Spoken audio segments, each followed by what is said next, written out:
you save space and weight, and you do lose some comfort. But in my opinion, if you are on a real rescue, fuck your comfort. You can, be uncomfortable for a little while. Yeah. I wouldn't want to be hanging doing a window work or windmill tower work in one of those, but that's not what we're doing. So a lot of what you're going to see on my REMS team, and I think on your REMS team, and teams that I've worked with in the past, it works. Yeah. It may look, more tactical or I don't know, whatever you want to say, but it has an amazing function and works well across multiple domains. And that's what I want as a rescuer. Are you saying the little black strap on the yellow helmet brim isn't very practical for what we do? Is that what you're saying?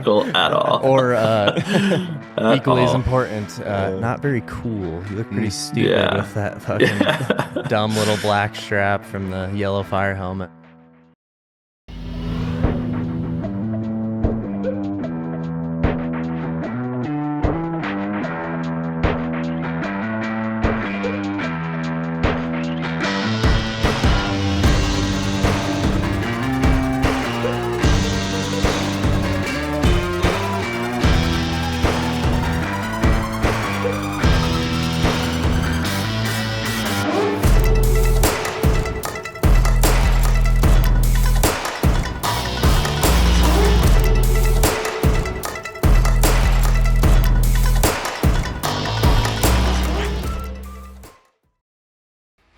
When you're fighting wildland fire, you can't afford jitters, crashes, or brain fog. Fire from Miles Supplements is built for the demand wildland firefighters face. With natural caffeine, brain-boosting nootropics, and essential vitamins, minerals, and electrolytes, Fire gives you sustained energy and razor-sharp focus through brutal 16-hour shifts without any negative side effects. Whether you're hiking miles with a pack, having a line in the heat, or staying alert during night ops, Fire keeps you energized and mentally dialed in. Just mix 1 scoop in water about 30 minutes before your shift starts. If you're serious about performing at your best when lives and land are on the line, fuel up with Fire. Check out milesupplements.com and experience clean, powerful performance built for the fire line. What's up, everybody? Again, Tyler and Brennan here with Bryan of Prevail Rescue Solutions, back with part 2 of our podcast about REMS. So let's dive in. Cool. So yeah, prolonged field care, super important. We did a big stint of that with Ragged Edge Solutions in Hanksville, Utah this year. And for sure want to hit on some points on that. Yeah, Bryan, will you just tell everyone about the course in Hanksville? We post pictures every year, and the amount of messages we get, I want to go. Like, I'm pretty sure we could spend the whole month of April running 4-day classes back to back and keep them filled. Just the demand is huge. The Hanksville class is for sure the flagship course that I think has solidified Prevail in the training area. Thanks to you guys too, because it was kind of born between Minuteman and Prevail, and like what we thought REMS should be doing and where we all wanted to go. So again, my main course is just called REMS Level 1, and that's the foundational course that I think any REMS team should venture into. And really the basis of it is, whether you're looking at the NWCG document or the fire scope document, they all have a section about the hiking minimum equipment list, or they call it now I can't remember the term, but it's the hike-in cache, or anyway, it's what the team is going to be carrying on their person as they venture away from their trucks. So the basis of my class is that minimum equipment list, a minimal approach to austere rescue. So we really have a focus on Anchorcraft, because now you don't have your trucks and your towers and all your fancy things, because you're dismounted and away from your vehicle. And then we incorporate land navigation concepts. We do some medical components, but really we are focusing on the REMS Level 1 class of hitting the technician level JPRs with a minimalistic approach. So we do rappelling, we do lowering, we do raising, we do tension line work, We get into retrievables. Again, a healthy part of that is Anchorcraft and what makes good anchors and how to get creative with that, all while minimalizing your approach to equipment. And then what we did as a follow-on, again, built with you guys, was the level 2 course. And really the level 2 course, huge focus on those prolonged field care concepts. And then we add in different modules based on your team needs. So, we do some auto X, we can do helicopter operations. We do a lot of things at nighttime. If you have specialized gear that you're looking to work with more, namely like artificial high directionals, that's where we can start incorporating that kind of stuff. But I do want to be careful of like keeping in line with a minimalistic approach and using organic assets on hand. So we do a lot of like UTV work, or everything that we do is with a sked, so everything is very low key and lightweight. All while staying at a super badass Airbnb, having a great time. There's cliffs and canyons right in the backyard, and then we'll train and then go do some canyoneering, run a team through the canyon. I mean, that's so much fun, but it's training while it's fun, because you're just working the principles of bouncing people ahead. Like, instead of sending one guy down this, let's get 2 going. Let's go. Let's move. Let's keep the pace.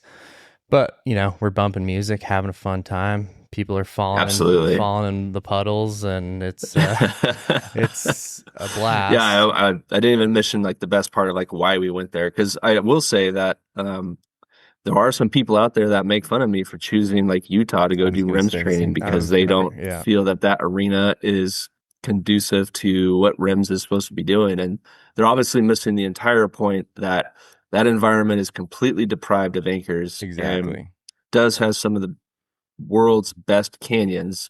So you are becoming anchor experts by running these canyons, ghosting them, right? We don't do bolts. We don't do permanent anchoring in those canyons. So you get very good at the principles of, like you talked about, moving a team through really crappy environments with no anchors, utilizing those land navigation concepts. And then the whole program itself is fully immersive because we all stay at the same house. Yep. Yeah. So, when we're cooking dinner and we're drinking beers, inevitably the conversations come up about rope things, and then we'll dive in deeper. So it's a fully immersive 40-hour experience. And most people love it. Yeah. If you can find anchors out there, you can certainly find them when you're in the salmon chalice or wherever, when the trees are abundant.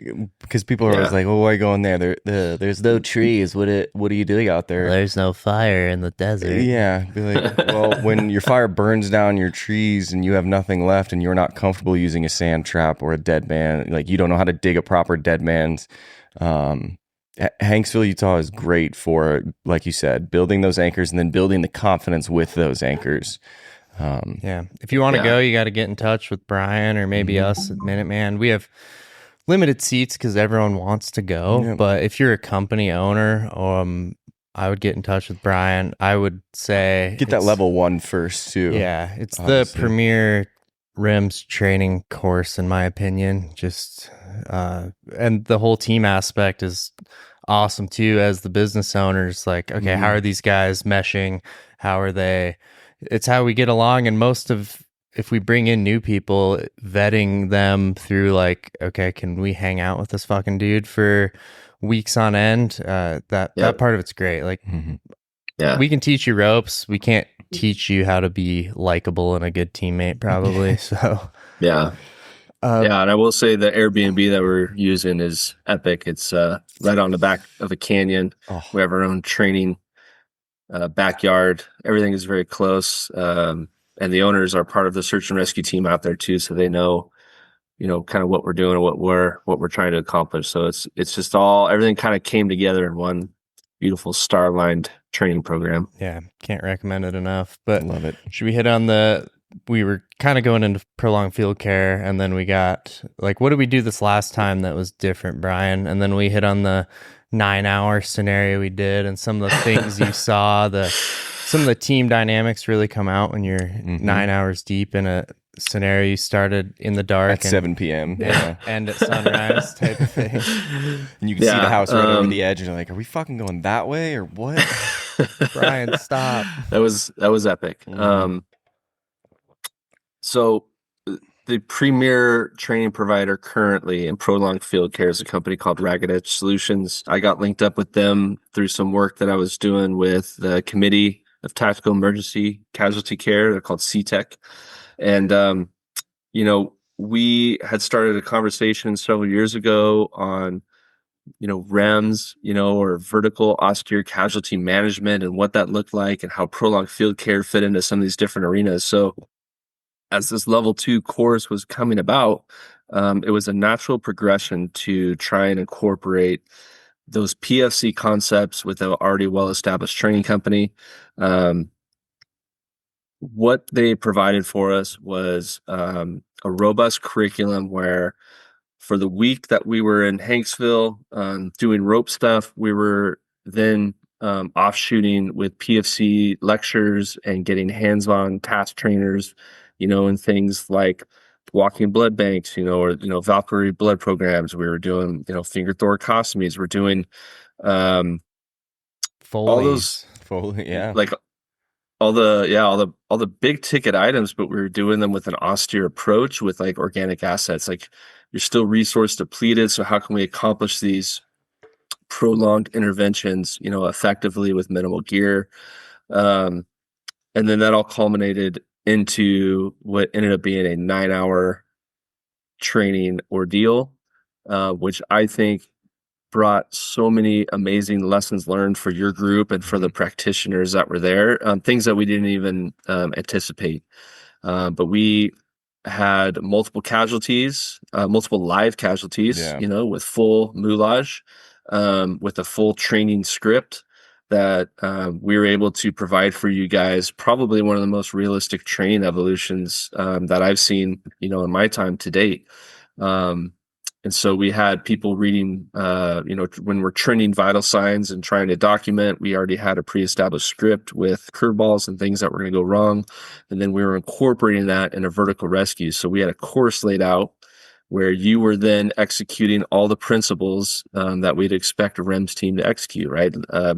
Navigating from point to point, doing ascending, raising systems, lowering systems, horizontal systems. How are you doing work rest cycles with your team? How are we doing, how are we ensuring our team health, stability and keeping our guys hydrated and fed and rested? And that 9-hour ordeal went from sunset to sunrise. And when we ended up back at HQ, I think everybody was pretty well aware of deficiencies and how we could all get better. And that really highlighted and showcased some things from the team aspect that I know you guys, were able to work on and put into, SOPs, SOGs, that kind of stuff. Yeah. And he said live patients. So he had 2 people, like shout out to Brandon Booth and Brennan Hill, who I think maybe learned almost as much as us. I know Brennan, because they spent the whole 9 hours in the sked, feeling every bump and all the pains, like the things the rescuers never experienced. Well, and then the cold became a big thing too, right? We were literally managing keeping them away from hypothermia. So we learned a lot about that. Brendan Hill will tell you especially that like he walked away with a whole new perspective on rescue, simply getting it from the patient's perspective. And I can't imagine, it must have sucked, like laying in that thing all night. But we learned a ton about a lot. That was incredible. We're doing it again for sure. Yeah. Nice. Yeah. And that's where, those are those worst case scenario AARs, and they're out there. You can look them up and see them, but there's been 6 hours, 7 hours, 9-hour extractions. And you have to worry about some of those nursing principles. How's this guy going to go to the bathroom? How do we alleviate those, hard spots on his back from laying in the sked for so long? Or, how do we keep them warm? And how do we sustain them more than just high-speed medical interventions, all the sexy stuff that we like to do. And that's all fine and dandy in the first hour. But after that, man, the science and the medicine really progresses to an in-depth level. That I think all municipal REMS teams and all contractor REMS teams, like everybody should be progressing towards those domains, because that's what we're seeing in the real world today. Yeah. And like you said, throwing those curveballs out there too, whether it be with the patients, we'd get to a certain spot and all of a sudden, you're seeing a different trend in vitals, or the intervention you performed 30 minutes ago, has this effect, having that curveball, but then also just the normal fire curveballs, right? You busted your ass to get to point A. Turns out the helicopter's canceled because there's weather coming in, and now you have to move to the next rendezvous point, and having that pace. Again, we come back to pace, but over 7, 8, 9 hours, that when that third, fourth, fifth curveball hits, it shows those individuals, operators, how they perform and where there's deficiencies, and you have to snuff those out long before you go out to an incident. Yeah. It really brings it all together, because before, we do rope rescue, grab sked, move fast, but when there's a patient to take care of, you got to stop and redose pain medicine, or let the patient piss, or give them water, whatever, give them water, chapstick and honey. We learned a lot about. I think, and that's the biggest difference as we move from like the level 1 training program to the level 2 program, was the expediency, or the speed at which you're used to moving in that level 1 class, with a fake mannequin, or just a weighted down sked versus a live patient. You really had to calculate out your movements and set timers and reminders, and it instituted an entirely different team dynamic that was amazing to watch for you guys. A lot of fun. It was a blast. I was tired and I was a spectator. Yeah, we were spectators. It was exhausting. Shout out to our guys who ran through that. You did great. Yeah. Can't wait to break it off the next one. Yeah, we're doing it again for sure. Yeah. All right. Should we run into some gear, some minimum viable caches, some of the things, we like to use? And again, not that you have to use these specific things. They're just ones that we've grown to really enjoy. And like you talk about, Bryan, in the level 1 class, like a progress capture pulley, or it can be a Spock or a micro or a whatever. Find the one you like, but there's this piece that does this. Correct. So the gear of choice right now for our level 1 class is what we kind of allude to as the Totem rack. The easy button here is you can jump on NorthAmericanRescue.com. It's called the AVR rack, the Adaptable Vertical Rescue Rack.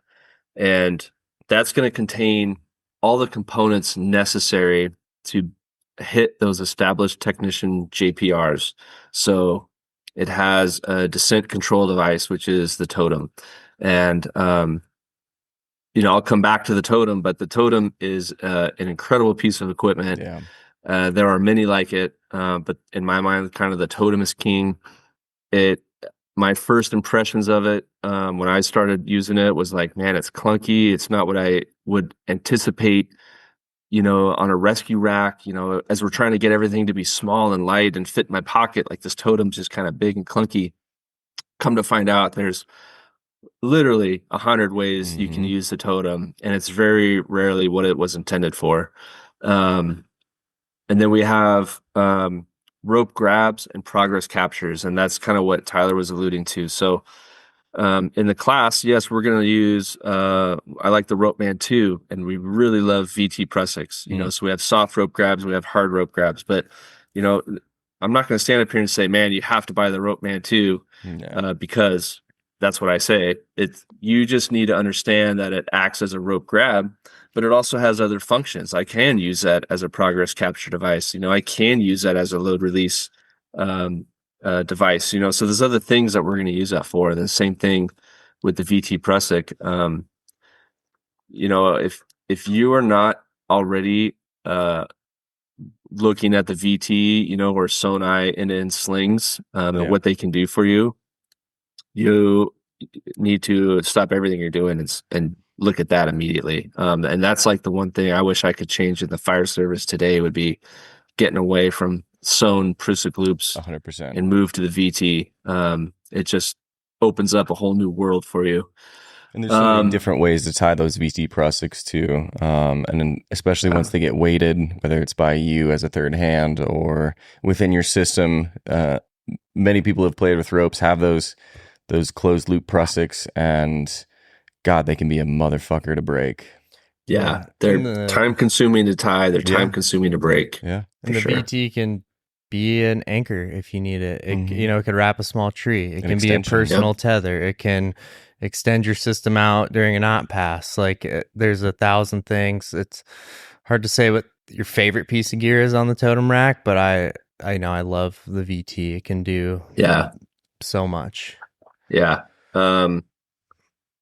Past that, we're basically now just supplementing gear to, like I said, meet those JPRs. So we have a set of ARS Magna pulleys, because you need a couple pulleys, right? If you're going to make mechanical advantage system, you need some pulleys. So the ARS Anderson Rescue Magna pulleys are amazing because you can use them as double and or single pulleys. They're very light, yet they're very strong. So that's our go-to pulley. Like the Petzl roll clip.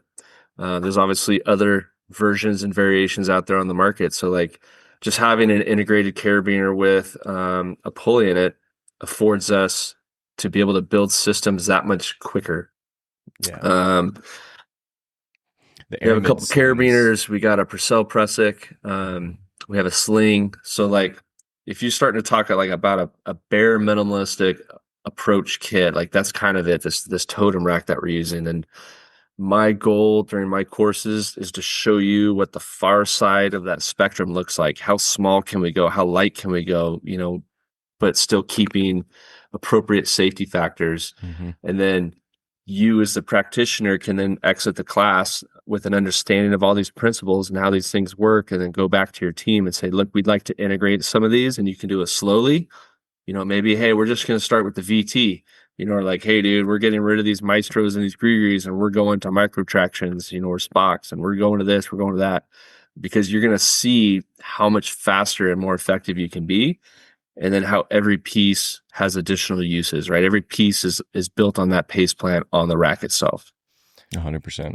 Yeah. I love the scenarios you put us in where, nope, you get one totem rack. That's all. Because everyone's like trying to throw extra shit on their harness. And then, like, no, you get the totem rack. And actually, we're going to take this off the totem rack and figure it out. Build your system, but you don't have your progress capture. You don't have your Spock or you don't have your one of your VT Prusiks. It's and that's where the best learning happens, right? Like out of necessity, right? Because you get very comfortable on the first day, maybe the second day of the totem rack and the primary way that we're using it, and then as you guys are talking about, you start losing that stuff, which totally happens, right? The rescuer goes over the edge and he took that one piece that you guys need, right? Or it gets kicked over, or it gets lost in the dirt, and all of a sudden you don't have that. So are we dead in the water? Are we going to do an all stop? I can't control this load. No, that's not what we're going to do. So we have to come up with, organic solutions to some of those problems. And sometimes you can't foresee that. So the best way is just to take things out and go, all right, figure it out. What can we figure out right now, right here with what we have? Yeah. And using different pieces of gear for different things. One thing people talk about a lot is edge transitions, right? Especially when you have a Sked. And rather than, having the big gen pole or vortex or whatever, those, we do want to shout out Anderson Rescue Solutions. I know you said ARS, but should talk about them a little bit. I know he's a friend of yours, but I've never met him, but the gear is great. The Amazing. Pulleys, we love that strap. The ARS strap can do... The totem rack can do 100 different things. That thing can do at least 75, so. Well, Tim and I became friends because of his gear, right? Like I saw his gear being used and had some questions and just wanted to start a conversation. And dude, I just cold called him and he picked up the phone, and we became fast friends after that. And we are lucky enough to talk often. And you talk about somebody that's changed the rescue dynamic in the fire service. Tim is definitely on that list. He saw a need, and some of his products, are born out of that that need. And so that multi-loop rescue strap that you're talking about, I think again is also, it's amazing. It's simple. There's no complexity to it, and it has a million uses. The packaging is great. It's streamlined. It's small. It's out of the way. We can use it for all sorts of stuff. Yeah. Yeah, he's still crushing. Still coming out with new products to this day. So he's a game changer. Yeah, we love it. Absolutely. Yep. What about on some harnesses? This might be my own personal hill to die on with class two harnesses, and even search and rescue helmets, right? Yeah. We're not going out with full face helmets, but yeah, and it's an interesting topic and conversation right now. But before we started, you guys were asking me, I guess, what was what makes a good hike-in REMS cache, and so. I'm a class 2 harness guy. I think any mountain rescue team, class 2 is king. You have no business being in the mountains with a class 3 harness weighing you down. You don't hit on that, Bryan. What is a class 2 versus a 3? Yeah, so your class 2 harness is just a hip belt, right? So it's just going to be around your waist with leg loops. Yeah. Just think of your typical rock climbing harness. Class 3 harness integrates a full suspender mechanism that is going to incorporate your chest, right? And so where urban fire departments are very comfortable with class 3s is something like confined space, where we do have very small problems, and you got to keep your profile small. And if something were to happen to that rescuer, we got to be able to extract them. So you can't pull something from the middle of their waist. You got to pull it that's going to keep them in line. Mm-hmm. I think class 3 harnesses are great if you're doing work that you're accessing from your truck, right? Or where you don't have to carry these big, bulky items. But in the mountains, man, when you're hiking and you got a backpack to carry, and you're already carrying your personal effects like water and food, you have a fire shelter, and now we're instituting rope rescue equipment, probably medical equipment, a sked device. Like, the last thing you're going to need is a class 3 harness.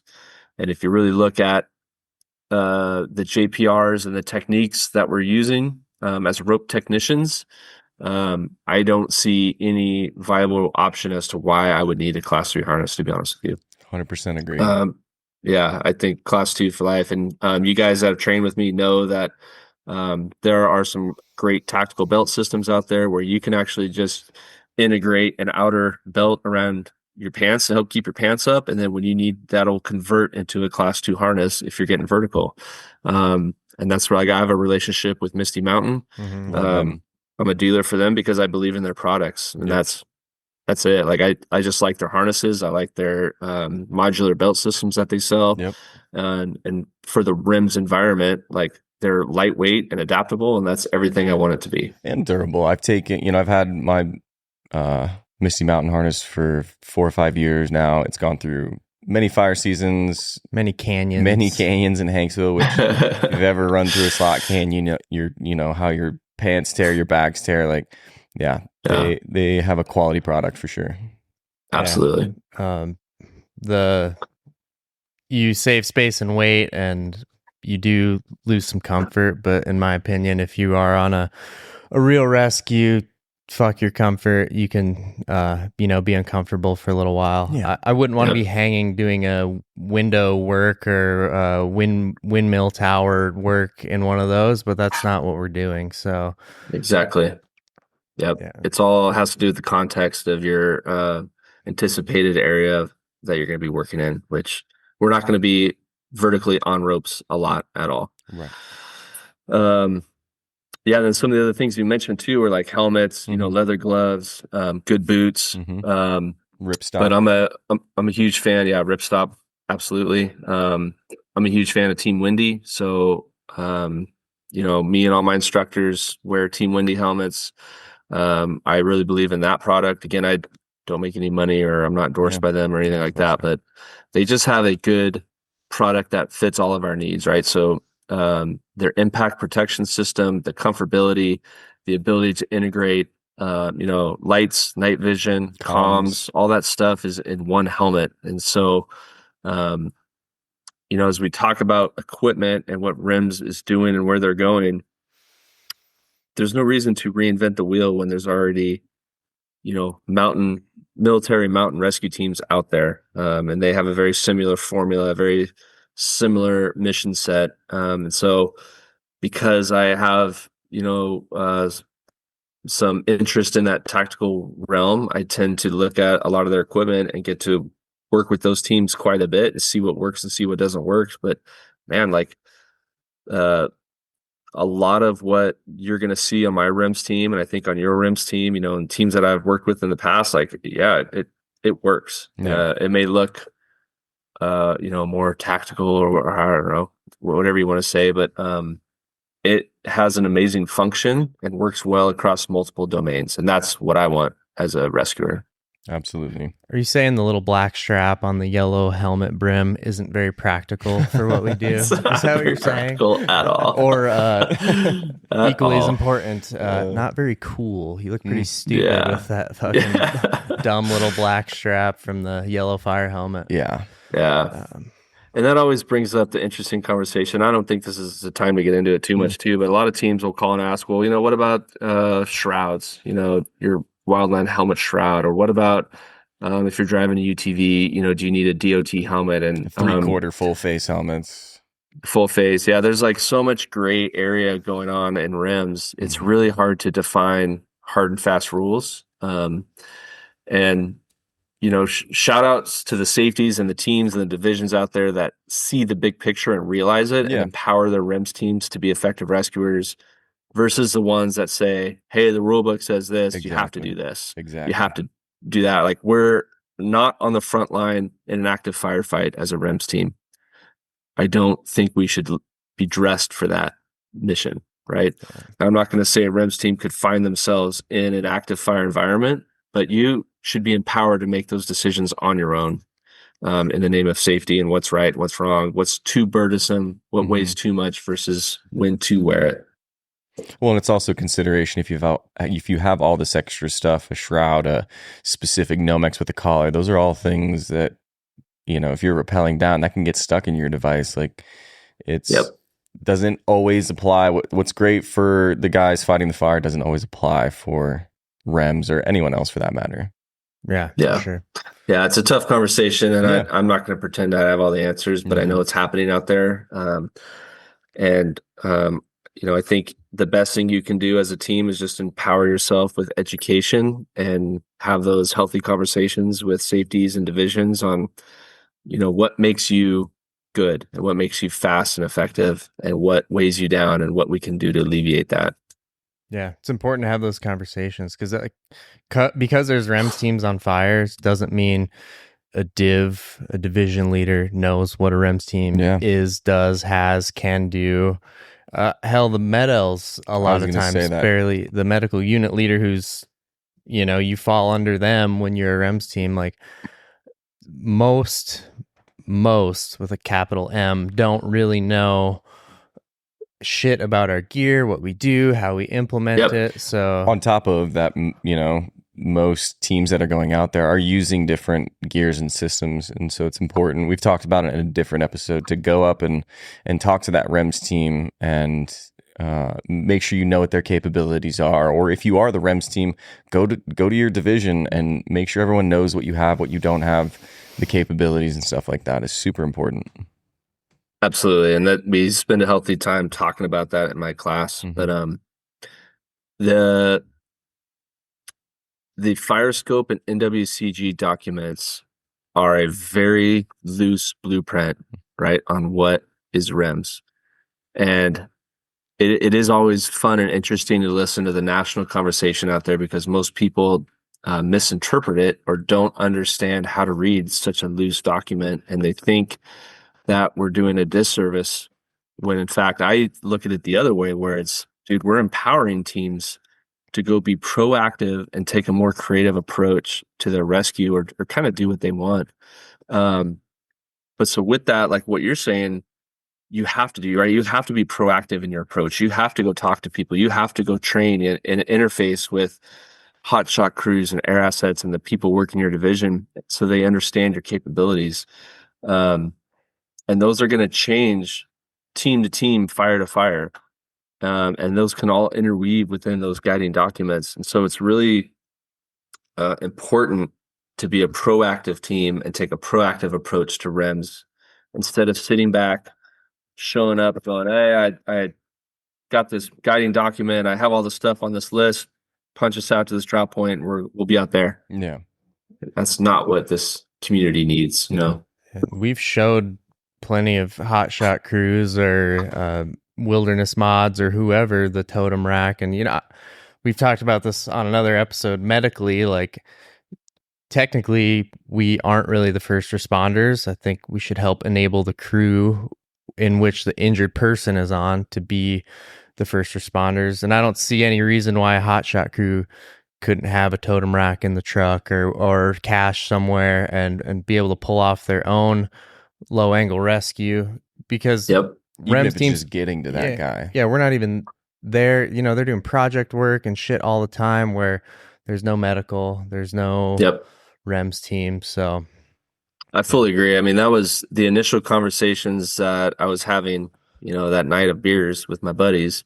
We all agreed that like this curriculum is absolutely developed for a hotshot crew, right? They are already integrating frontline EMTs and medical into their approach. Why can't they have a small rescue rack? Because they are the guys out there getting hurt. They're the ones that are putting themselves in the most harm's way. They should be able to self-rescue, right? And as a municipal firefighter, that's how I've always trained, is you should always self-rescue first, right? Then maybe you can rely on your crew to get you out, right? And then maybe your division can help get you out, right? And then the last thing you need is a REMS team, right? Or a RIC team.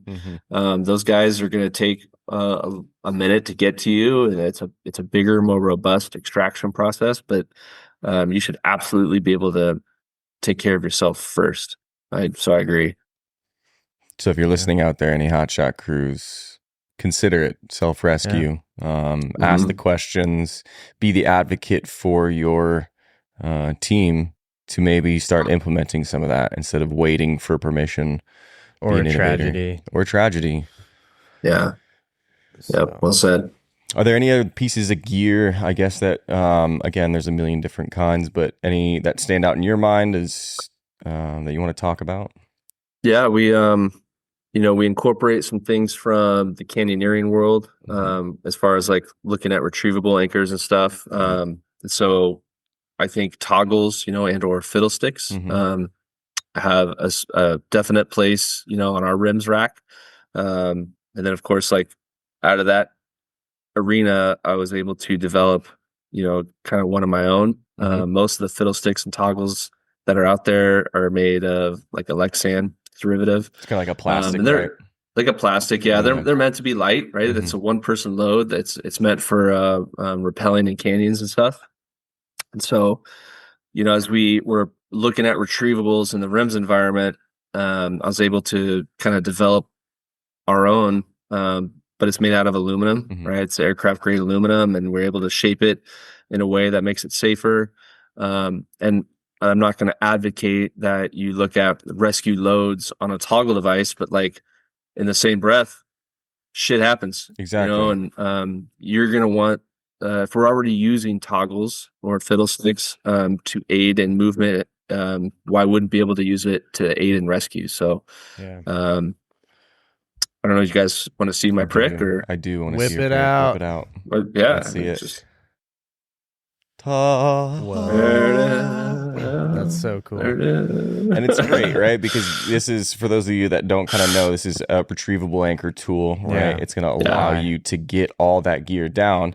Because again, if we go down to that patient or the person we're rescuing and we don't have to go back up, right? Don't have to do the whole heavy haul, and we can continue out a different route. That's the route I'm going to pick because it's quicker, it's faster. But I still want all my gear down.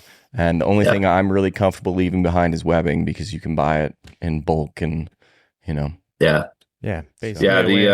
The toggle affords you the ability to use a full rope length rappel, and if we're looking at minimal gear and traveling light in the mountains, we're all only going to have a couple sticks of rope.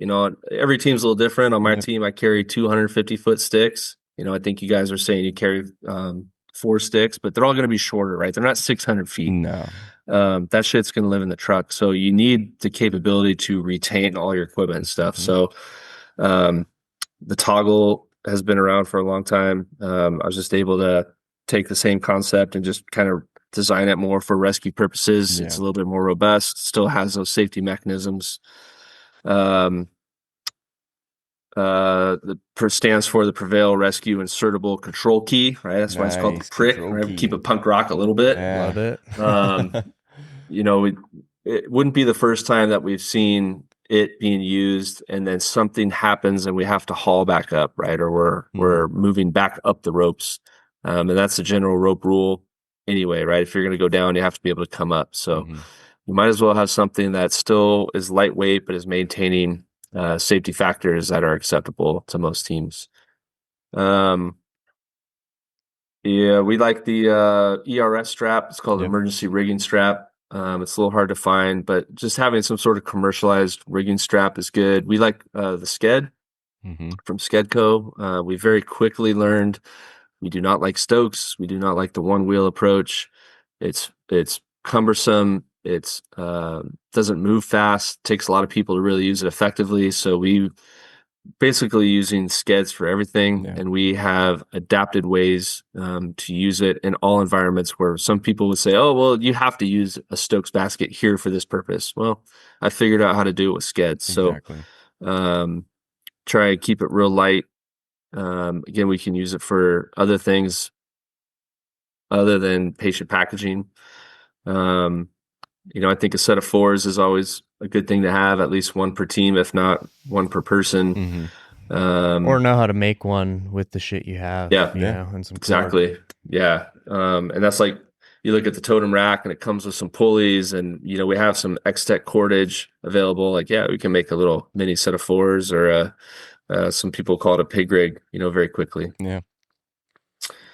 But I think that's kind of the gist of it. There's a little other things that we've picked up here and there. Chest rigs, I think, has been a big game changer for a lot of teams. Being able to integrate comms and land navigation, you know, your IAPs and your maps, having one place to put those. Obviously, the military has gotten very adept at chest rigs. There's some really great systems out there. I just happen to like Spiritus systems over some of the other ones, but that's where we integrate, you know, our 800 radios, our VHF. We've been playing with ATAC a lot, and you know, with the continued progressions of online mapping, mesh networks, drones, you're going to be able to use ATAC very effectively in a lot of those arenas. So we've been using those. You know, so I think between the chest rigs and the Team Windy helmets, the Misty Mountain harnesses, we were able to really progress and lighten up teams that were coming through the level 1 class. And just making some of those simple adjustments right off the bat, rescuers were able to maintain their physicality a lot longer and able to remain engaged a lot longer, and just moving away from some of those more robust pack carry systems and how we were doing it the old way. Yeah. Got to be light. Got to be able to move. You got to be ready to hike miles every day, potentially. So, every day. Yeah. Nice. Absolutely. Well, in closing, I love this comparison. You always talk about being tricked into the simulation, and it's a red pill, blue pill moment. And I think it's a good place to kind of close off. Yeah, I might have another one thing. What do you got? Maybe two. Heck yeah. Well, where do you see REMS going in the next couple years, and where anything exciting with Prevail? And is there any the kids would say that you can maybe leak about things that might be coming out of Fire Scope? I don't know if you're sworn to secrecy over there or anything, but yeah, what's coming? Yeah, good question. When we did the bloodletting ceremony, I told them I wouldn't spill any secrets. No, it's very interesting right now. So I'll try to make it quick, but with the NWCG document, we created a national REMS document, And then over at Firescope, we were able to adopt and approve basically a mirrored document, right? And they each have their own name. You got the 552 and the 162-4, but they're the same document. Well, it's now known in public that NWCG got sued by somebody due to one of the requirements in there, specifically the single resource BOSS requirement. I don't want to get into it too much, but there are those of us that think that is a necessity, and that when we're doing, hairy REM stuff on an active wildfire campaign, like you probably want the leader that is first and knowledgeable in ICS and IWI and all that stuff. And I know there's pros and cons to that. So in the same breath, I also know that may be a tall order for private contract teams to obtain. And I know, Tyler, we've talked about this in our various years of training together on workarounds or maybe how you could get away from that or around that. But so in the latest move where NWCG backed out of that single resource BOSS requirement now, and I believe they're just asking for a firefighter 2. One. Correct me if I'm wrong. One. Yeah, they our experience this year in the 2025 season, we kind of went not out of our way, but made sure we had it, and then they haven't really been checking. So whatever. Yeah, and that's I think that's where the hang up is what's the spirit of the law versus the letter of the law. And I think, and that's a hard thing because there's so many different viewpoints on that one particular instance. But so to answer your question, at least the first part of it is, now Firescope has been tasked, or we're going to be tasked, post fire season, to probably go back to NWCG and rework that document to make all those parties happy. And I don't know what that means. I don't know what that looks like. I know we've talked about job aid task books. They've talked about there's a couple different levels of single resource bosses, or just engine company boss, or I think the overarching answer here is, what is the appropriate level of supervision for a REMS team at the national level? Yeah. What should that look like? And I don't have a good answer for you. There is no blueprint as of right now for that. On the Firescope side, things have been very quiet because since we adopted that NWCG document into Firescope and created the 162-4, we've just been rolling with that for this fire season. And fire season is kind of going in waves, right? So it started off pretty good, then it's took a little break, now it's starting to pick up again. And so on Firescope, we're meeting quarterly, but there has been big conversation on what's next.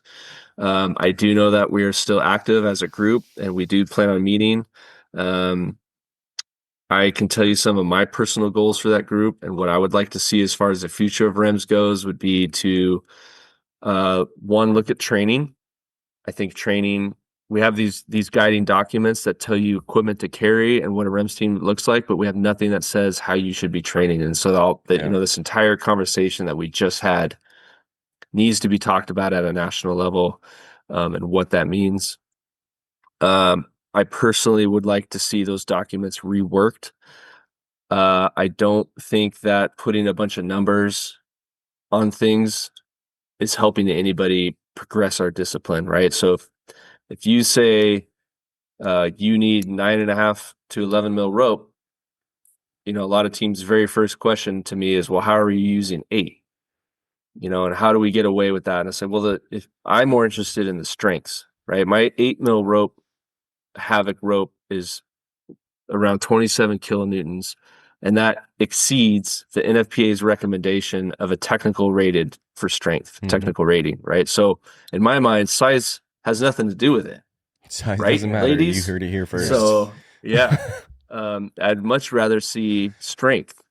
And I think what the important pinnacle here that we should be looking at as technicians is interoperability, right? So if I'm using an 8 mil rope, it has to work with all the equipment that I'm anticipating to use with it. So the pulleys, the micro traction, or the spock, right? Like, you need to know that your 8 mil rope isn't going to work in your Maestro or your clutch. And I think that's a more important first step for teams than saying you have to show up with 1,500 feet of 9.5 mil rope. All right, well, why 1,500 feet? What is it? What does that bias and why? I would much rather see a document that says you as a team, you as Minuteman EMS should, if you're going to show up to a fire as a REMS team, you have to be able to meet NFPA technician level JPRs, right? So that means you have to rappel, you have to lower, you have to raise, you have to do tension line work, you have to do all those things that it talks about in all those documents, while maintaining effective strength to weight ratio ratings. Your safety factor ratings have to be documented as industry standard, which is typically 10-1. Yeah. But we all know we'll never get there, right? But like it's all those menial tasks that I think people get complacent with. So anyway, I would much rather see our discipline progress to that higher level of standard than just saying you have to show up with 22 carabiners, some descent control devices, 1,500 feet of rope, and these Prusiks and this webbing, and 16 any team Prusiks can do that. yeah, exactly. I can't believe we forgot about this little part, but you hit on the NFPA. Don't remember the numbers, but like the second that page. we can throw out when someone's like, well, technically, but about how this doesn't apply to mountain rescue operations. Yeah. And this is kind of the secret sauce of day one, right? This is how we set the tone for REMS in Prevail's classes. So a lot of people are going to cite NFPA as their guiding document and the things that they're supposed to be doing. So first things first, if you're going to come to my class, I challenge you to bring the rule book and then let's read the rule book, right? So in NFPA 1983, which has now been rolled into NFPA 2500, which is actually 3 guidelines just kind of in one. So the paragraph that we're going to quote is in chapter 24.1.1.4. Whoa. Can you say that slower so everyone can write that down? Yeah. So we're under NFPA 1983, which is a manufacturer's guideline for equipment. And a lot of people misquote this as to saying what kind of carabiners and what kind of rope we should be using. But so in chapter 24, point 1.1.4, right? So it's whatever that is, the first section, first paragraph, fourth stanza. I don't know. Yeah. It specifically says that these requirements shall not specify for any rope or associated equipment that is designed for mountain rescue, cave rescue, lead climbing operations, or where other expected hazards and situations dictate other performance requirements. Yeah. Sounds like a wildland fire. REMS. Yeah. Right? It's a wildland fire. It's REMS. We're doing mountain rescue in austere conditions, right? With hazards, environmental pathology that contains hazards, that is time constrained, right? This is where we can start talking about like VUCA-T environments and stuff. But anywhere that we're anticipating other hazards to drive our performance, NFPA themselves is saying, we're hands off on that. We don't need to do this. Yeah. And so I know a big personal win for me on FireScope and NWCG was getting NFPA designators out of that document. And that was a big reason why was, first of all, we shouldn't be quoting NFPA in an arena where they don't want to be quoted. So the next step to this is if we're not going to be utilizing that concept, then why do numbers and ratings or anything have to do with anything that we're doing anyway? If you're going to be a REMS team, show up with gear that is third-party tested. And if you read the opening paragraph in either the 552 or the 162-4 document, it tells you have to show up with legit equipment that is third-party tested and rated, that is interoperable with each other, and that is going to meet the expected needs of your REMS extraction team. Yeah. And I think that's much more empowering and appropriate to any med-el or division that is, instead of just saying show up with rope, carabiners, brake bar rack, and a clutch, and let's pay you some money, Yeah. And that's important for med-els, I think, as well, or those, I know there's a lot of Viper inspectors out there now who are, again, like you said, they're just working down a list and they see a word and then that word correlates to this image and you don't have that exact same thing. And the fallback is always that book. So it's good to have that cleared up. Maybe our Yeah. producer could put that paragraph over the over this part about that does not apply in mountain, cave, and lead climbing operations. Just so Absolutely. you Yeah. know, just so people know we're not making it up. I have that picture saved in my phone, so if I ever run into anybody trying to give a shit, it's like, well, here you Yeah. are. And just because you have it doesn't mean everyone's going to listen. I won't get into details, but even presenting that while getting inspected can still run into some issues. Again, while this world gets a little more refined, it's not a fix. And that's like, I'll go back to saying, like, I think as a team and as, team leaders and running a company, it's infinitely more important to get good training and then an education to be able to articulate your way through that. Right. And we've all heard the horror stories. You guys have them. I've heard them, of teams getting inspected and rolled on, and you just got some dude rolling down a list from Firescope or NWCG says, well, you're supposed to have 5 descent control devices. And to him or that person, that could mean clutches, right? Or MPDs or maestros or whatever. But to you and I, that could mean a Munter hitch, right? I can absolutely control my descent with a Munter hitch. But so all I need for that is a rope and a carabiner. So you do have to walk a line a little bit of being able to articulate your way through this list. Or if it says a high efficiency multi-purpose device, that doesn't mean the proprietary MPD from that other company that I won't talk about. But what it means is like, no, what we're asking you is to have something that has a good efficiency rating for mechanical advantage and auto locking capabilities, right? So if you want to get a clutch, that's great. If you want to get a maester, that's great. Like those are awesome devices. If I'm working off my truck, right? If I'm not going to carry it into the mountains, yeah, man, I'll set up a twin tension on a double clutch system all day long. That's easy, but it needs to fit my needs, right? Am I going to be able to build it fast enough with enough simplistic safety solutions where it's not getting over complex, right? And that's where you start to become a really good rope technician, is being able to make those game time decisions.